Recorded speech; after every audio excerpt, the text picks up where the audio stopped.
Kahit hindi magkakasama sa Luna Blanca, nami-miss daw ni na Barbie Forteza, Derek Monasterio at Christopher Martin si Bea Binene. Hindi raw kasi nila madalas kasama sa taping si Bea. May chika ulit si Lars Santiago.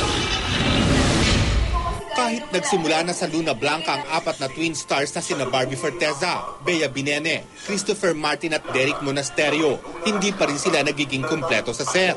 Ang laging magkasama lang sa set sa Quezon City ay sina Barbie, Chris at Derek. Samantalang si Bea ay madalas na sa Cavite nagtataping.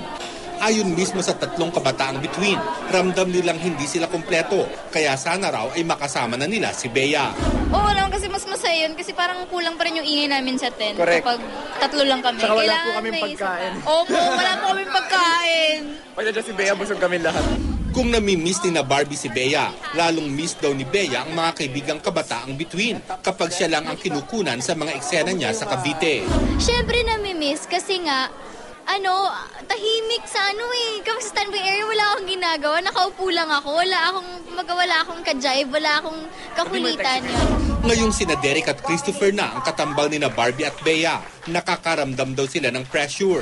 Siyempre may konting pressure po kasi parang nasanay po sila sa Jabea, nasanay sila sa Josh B, tsaka yung mga love team sa amin, Christopher. Kaya para magustuhan kami ng tao, kailangan lagyan namin ng chemistry. Ngayong iniangat na sila sa leading man status, hindi kaya sina Derek at Christopher naman ang paglabanin ng kanilang fans. Hindi naman namin sinisingkin sa amin na artista kami ni Derek ngayon eh. Ngayon lumalabas pa rin kami eh. Hindi pong nagdodota, ganyan-ganyan. Kapatid turing ko kay Christopher kasi parang una pa lang nung Twin Hearts, siya na po lagi yung kausap ko. Nagkaka-jive po yung personality sa amin. Kaya walang kompetensya. Lars Santiago, updated sa showbiz sa Penang.